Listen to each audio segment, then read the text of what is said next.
Assalamualaikum warahmatullahi wabarakatuh. Kami dari kelompok 5 akan mempresentasikan materi dengan judul Zat Azariyah, Madhab Zahabi dan Syar'u Manqoblana sebagai metode istibah hukum Islam. Mata kuliah usul fikih dengan dosen pengampu Bapak Imam Faizi, Magister Sarjana Islam. Sebagai moderator, izinkan saya memperkenalkan anggota dari kelompok kami. 1. Milati Ulia, NIM 212161. Prastiati Dewi, NIM 212164. Putri Fatimah, NIM 212169. Muhammad Fahri, NIM 212184. Ani Fitriah, NIM 212022. Untuk ketertiban dan kenyamanan peserta dihimbau untuk mengikuti arahan moderator. Terima kasih. Wassalamualaikum warahmatullahi wabarakatuh. Baiklah, langsung saja kita pada materinya. Zat Azariyah. Pengertian zat azariyah.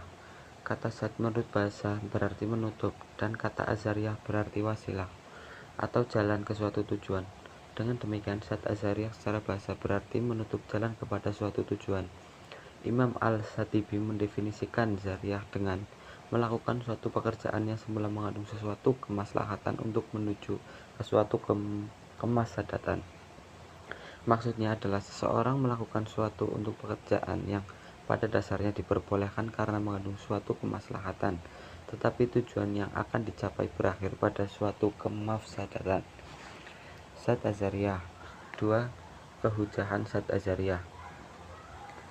Ditempatkannya Al-Azariyah sebagai salah satu dalil dalam menerapkan hukum meskipun diperselisihkan penggunaannya, mengandung arti bahwa meskipun syariat Islam tidak menetapkan secara jelas mengenai hukum suatu perbuatan, namun karena perbuatan itu ditetapkan sebagai wasilah bagi suatu perbuatan yang dilarang secara jelas, maka hal ini menjadi petunjuk atau dalil bahwa hukum wasilah itu adalah sebagai hukum yang ditetapkan syariat Islam terhadap perbuatan pokok. Masalah ini menjadi perhatian ulama karena banyak ayat-ayat Al-Quran yang mengisyaratkan karena itu. 3. Macam-macam tingkat zat azariyah. Ada 2 macam pembagian zariyah, yaitu yang A. Zariyah dilihat dari segi kualitas kemaslahatannya. B. Zariyah dilihat dari segi kemaslahatan dan ditimbulkannya. 4. Aplikasi zat azariyah di zaman kontemporer. Contoh dalam suatu kehidupan sehari-hari. 1. Perbuatan yang akibatnya pasti menimbulkan kerusakan atau bahaya. 2. Perbuatan menurut dugaan kuat akan menimbulkan bahaya atau pada kebiasaannya berakibat kerusakan. 3. Perbuatan yang kebanyakan mengarah pada kerusakan tetapi tidak sampai tingkat tinggi. 4. Perbuatan yang jarang berakibat kerusakan atau bahaya, maka dalam hal ini hukumnya diperboleh.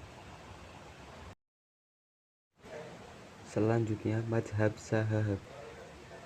Ke-1. Pengertian mazhab Zahabi. Yang dimaksud dengan mazhab Zahabi ialah pendapat sahabat Rasulullah tentang suatu kasus diamankannya hukum tidak dijelaskan secara tegas dalam Al-Quran dan Sunnah Rasulullah. Sedangkan menurut sebagian ulama fikih mengatakan bahwa yang dimaksud dengan mazhab Zahabi yaitu pendapat hukum yang dikemukakan oleh seorang atau beberapa sahabat Rasulullah secara individu tentang suatu hukum syariat Islam yang tidak terdapat ketentuannya dalam Quran maupun Sunnah Rasulullah. 2. Macam-macam madhab qaul al-Zahabi. A. Perkataan sahabat terhadap hal-hal yang tidak termasuk objek ijtihad. Dalam hal ini, para ulama semuanya sepakat bahwa perkataan sahabat bisa dijadikan hujah karena kemungkinan sama dari Nabi SAW yang sangat besar. Sebagai perkataan sahabat dalam hal ini bisa termasuk dalam kategori as-sunnah meskipun perkataan ini adalah hadis mauquf. B. Perkataan sahabat yang disepakati oleh sahabat yang lain. Dalam hal ini, perkataan sahabat adalah hujah karena masuk dalam kategori ijma. C. Perkataan sahabat yang tersebar di antara para sahabat yang lain dan tidak diketahui ada sahabat yang mengingkarinya atau menolaknya. D. Perkataan sahabat yang berasal dari pendapatnya atau ijtihadnya sendiri. 3. Kehujahan mazhab Zahabi. Maksud keujahan di sini adalah kekuatan yang mengikat untuk dijalankannya oleh umat Islam, sehingga akan berdosa jika meninggalkannya sebagaimana dosa meninggalkan perintah Nabi. Para imam mazhab yang empat sepakat menjadikan qaul as-sahabi sebagai rujukan terdapat masalah-masalah yang bukan merupakan wilayah ijtihad. Sebab dalam masalah-masalah yang bukan merupakan wilayah ijtihad, qaul as-sahabi dipandang kedudukannya sebagai al-khobar atau waqifi, informasi keagamaan yang diterima tanpa reserve yang bersumber dari Rasulullah. Syar'u man qoblana. Satu pengertian syar'u man qoblana. Yang dimaksudkan dengan syar'u man qoblana yaitu ajaran-ajaran atau syariat Nabi Muhammad terdahulu yang berhubungan dengan hukum syariat Nabi Ibrahim, Nabi Musa, Nabi Isa.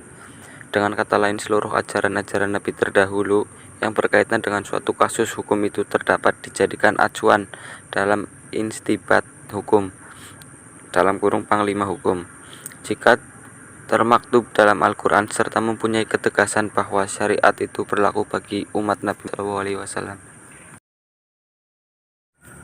Yang kedua, pendapat lama tentang syar'u man qoblana. Syar'u man qoblana yang tersantum dalam Al-Quran maupun sunnah dan secara tegas dinyatakan berlaku oleh Rasulullah SAW. Maka keberlakuannya bukan hanya sekedar kedudukannya sebagai syar'u man qoblana, melainkan karena disyariatkan oleh Al-Quran atau sunnah Nabi Muhammad SAW.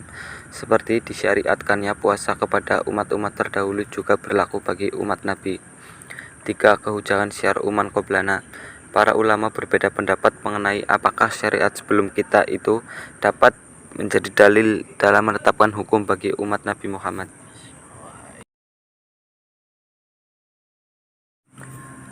Pendapat-pendapat bisa dikelompokkan sebagai berikut: jumhur ulama, Hanafiyah dan Hanabilah, dan sebagai syariat dan Malikiyah, serta ulama kalam Asy'ariyah dan Mu'tazilah berpendapat bahwa ajaran-ajaran terdahulu tidak berlaku lagi bagi umat Nabi Muhammad SAW selama tidak dijelaskan pemberlakuannya untuk umat Nabi Muhammad. Alasannya adalah bahwa syariat terdahulu itu secara khusus berlaku bagi umat ketika itu dan tidak berlaku secara umum. Selanjutnya, jumhur ulama Hanafiyah dan Hanabilah, dan sebagai Syafi'iyah dan Malikiyah, serta ulama kalam Asy'ariyah dan Mu'tazilah berpendapat bahwa ajaran-ajaran terdahulu tidak berlaku lagi bagi umat Nabi Muhammad SAW selama tidak dijelaskan pemberlakuannya untuk umat Nabi Muhammad. Alasannya adalah bahwa syariat terdahulu itu secara khusus berlaku bagi umat ketika itu dan tidak berlaku secara umum.